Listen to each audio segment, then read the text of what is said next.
Praise the Lord. இன்றைக்கான வசனம், தேவனே, நான் உமக்கு பண்ணின பொருத்தனைகள் என்மேல் இருக்கிறது, உமக்கு ஸ்தோத்திரங்களை செலுத்துவேன் அப்படின்னு இங்க சங்கீதக்காரன் சொல்றாரு. இதுல ரெண்டு விஷயம் இருக்கு, பொருத்தனையும் இருக்கு, ஸ்தோத்திரமும் இருக்கு. இந்த ஸ்தோத்திரம் எப்படி செலுத்தணும், ஆண்டவரை எப்படி ஸ்தோத்தரிக்கணும், ஆண்டவரை எப்படி துதிக்கணும், அது முதல்ல நமக்கு தெரியணும். ஆண்டவரை துதிக்கிறது, ஸ்தோத்தரிக்கிறது அப்படிங்கிறது நாம் எப்படி நினச்சிட்டு இருக்கோம் அப்படின்னா, ஒரு கூட்டத்தில் இருந்து ஆண்டவரை துதிக்கிறது, ஸ்தோத்தரிக்கிறது, இல்லை தனியாக நம்ம பண்ணும்போது ஏதோ உதட்டளவில் நம்ம செய்கிறத ஸ்தோத்திரம்னு நினச்சிட்ருக்கோம். அப்படி செய்கிறது ஸ்தோத்திரம் அல்ல. இன்னொன்று, ஸ்தோத்திரம் அப்படின்னா எந்த நிலையிலும் ஸ்தோத்திரம் செலுத்தணும். அது நல்ல நிலையாக இருந்தாலும் கெட்ட நிலையாக இருந்தாலும் எந்த சூழ்நிலையாய் இருந்தாலும் ஸ்தோத்திரம் செலுத்தணும். ஆண்டவரை ஸ்தோத்தரிக்கிறது அது ஒரு ஆத்மபூர்வமான ஒரு அனுபவம். அது நீங்கள் உண்மையாக ஆத்மாவோட கனெக்ட் பண்ணி நீங்கள் ஆண்டவரை ஸ்தோத்தரிச்சிங்க அப்படின்னா உங்களையே நீங்கள் மறந்துடுவீங்க. மறந்து உங்களுக்கு முன்பாக பின்பாக வலதுபுறம் இடதுபுறம் என்ன நடக்குதுன்னே தெரியாத அளவுக்கு நீங்கள் ஆண்டவருக்குள்ள அந்த அளவுக்கு ஒன்றிச்சு போய் ஸ்தோத்தரிப்பீங்க. அப்படிப்பட்ட ஸ்தோத்திரங்களை செலுத்துவேன் அப்படின்னு தாவீது சொல்றார். இதை நான் முதல்ல சொன்னேன்ல, சும்மா உதட்டளவில் ஸ்தோத்திரங்களை செலுத்தக்கூடாது. ஆண்டவரை தான் இஸ்ரவேலர்களை பார்த்து சொல்றாரு, இவங்க என்னை விட்டு தூரமாக இருக்கிறாங்கப்பா, இருதயத்தில் என்னை விட்டு தூரமாக இருக்கிறாங்க, ஆனால் உதட்டளவில் இவங்க என்னை ஸ்தோத்திரம் பண்ணுறாங்க அப்படின்னு. அந்த மாதிரி நாம் இருக்கக்கூடாது. இருதயத்தில் தேவனை விட்டு தூரமாக இருந்துட்டு உதட்டளவில் ஸ்தோத்திரம் பண்ணுறதுல எந்த பிரயோஜனமும் இல்லை. அப்படிப்பட்ட ஸ்தோத்திர பலியும் ஆண்டவர் ஏற்றுக்கொள்கிறதில்லை, கேட்கறதில்லை, விரும்புகிறதில்லை. அதனால் ஸ்தோத்திரம் செலுத்துறதுன்றது நாம் தேவனோடு ஒன்றித்து ஸ்தோத்தரிக்கிறது.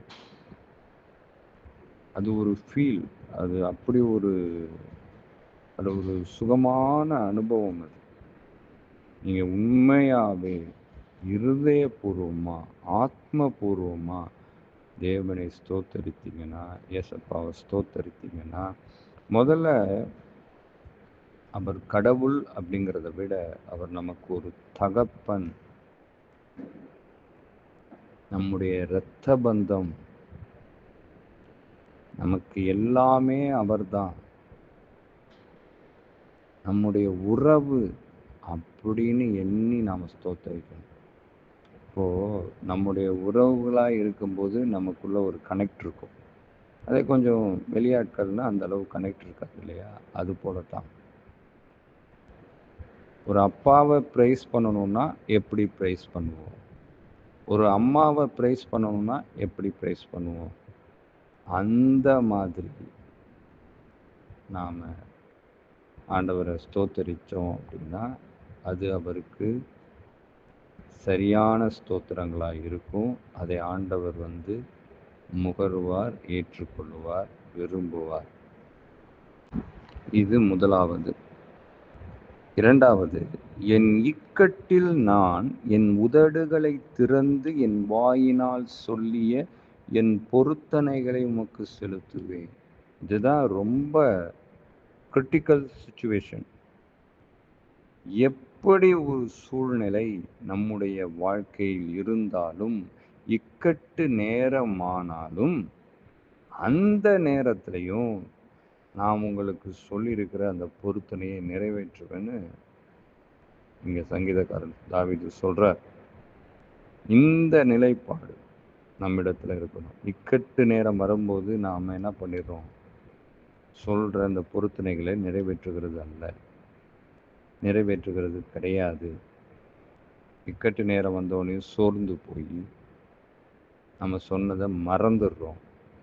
பல விஷயங்களை சொல்லியிருப்போம்.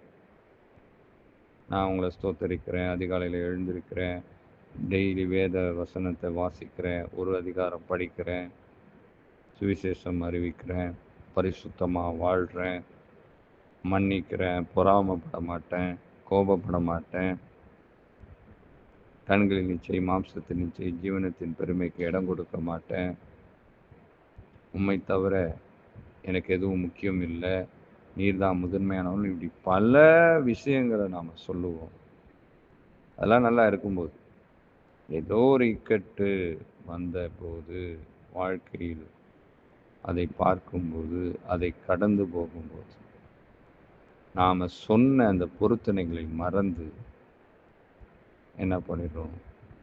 அதை கடைபிடிக்கிறது இல்லை. ஆனால் சங்கீதக்காரன் சொல்கிறாரு, அப்போவும் நான் சொன்னதை செய்வேன், செய்தே ஆவேன் அப்படின்னு சொல்கிறார். இன்னொரு விஷயம், பொருத்தனை பண்ணுறது நல்லது தான். ஆனால் அந்த பொருத்தனையை செய்தால், சொன்னால் சரியானபடி அதை செய்து முடிக்கணும். இல்லைன்னா பொருத்தனை பண்ணக்கூடாது. இங்கே சாலமன் சொல்கிறார் பாருங்க பொருத்தனையை பற்றி. நீ தேவனுக்கு ஒரு பொருத்தனை பண்ணி கொண்டால் அதை செலுத்த தாமதியாதே. அவர் மூடரில் பிரியப்படுகிறதில்லை. நீ நேர்ந்து கொண்டதை செய். நீ நேர்ந்து கொண்டதை செய்யாமற் போவதை பார்க்கலும் நேர்ந்து கொள்ளாமல் இருப்பதே நல்லது. என்ன சொல்றாரு? பொருத்தனை பண்ணிட்டீங்கன்னா அதை உடனே செய், இல்லைன்னா பொருத்தனை பண்ணாமல் இருக்கிறது நல்லது. ஏன்னா ஆண்டவர் ஒரு வசனத்தில் சொல்றாரு, அதை உன் கையில் கேட்பேங்கிறார். வாக்குறுதி கொடுத்துடக்கூடாது. நம்மளா நினைக்கலாம், அதை செய்யணும்னு நினைக்கலாம். அதெல்லாம் உத்தரவாதம் கொடுத்துடக்கூடாது. ஆண்டவர்கிட்ட போயிட்டு, ஆண்டவரை நான் இதை செஞ்சிடறேன், அதை செஞ்சிடறேன்.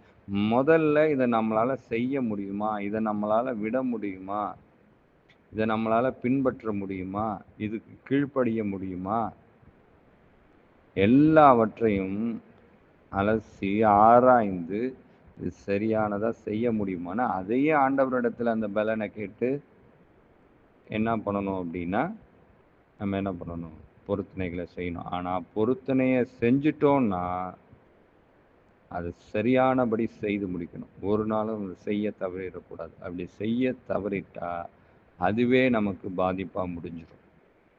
அதுதான் இங்கே சாலமன் சொல்கிறார். அதனால் இந்த வசனத்தில் நாம் பார்க்கிறது, ஸ்தோத்திரம் எப்படி செலுத்தணும், அதுவும் ஒரு விதமான பொருத்தனை தான், ஒரு அர்ப்பணிப்பு தான், ஒரு நேர்ந்து கொள்ளுதல் தான், ஒரு காணிக்கை தான். அதே போல் நாம் செலுத்துகிற அந்த பொருத்தனைகளும் எதுவானாலும் இருக்கலாம், பலவித பொருத்தனைகள் இருக்கலாம். அந்த பொருத்தனைகளை சரியானபடி செய்யணும். செய்ய முடிஞ்சா பொருத்தனை செய்யணும், இல்லையா பொருத்தனை பண்ணக்கூடாது. காதுள்ளவர்கள் கேட்க கடவர்கள். ஆமென்.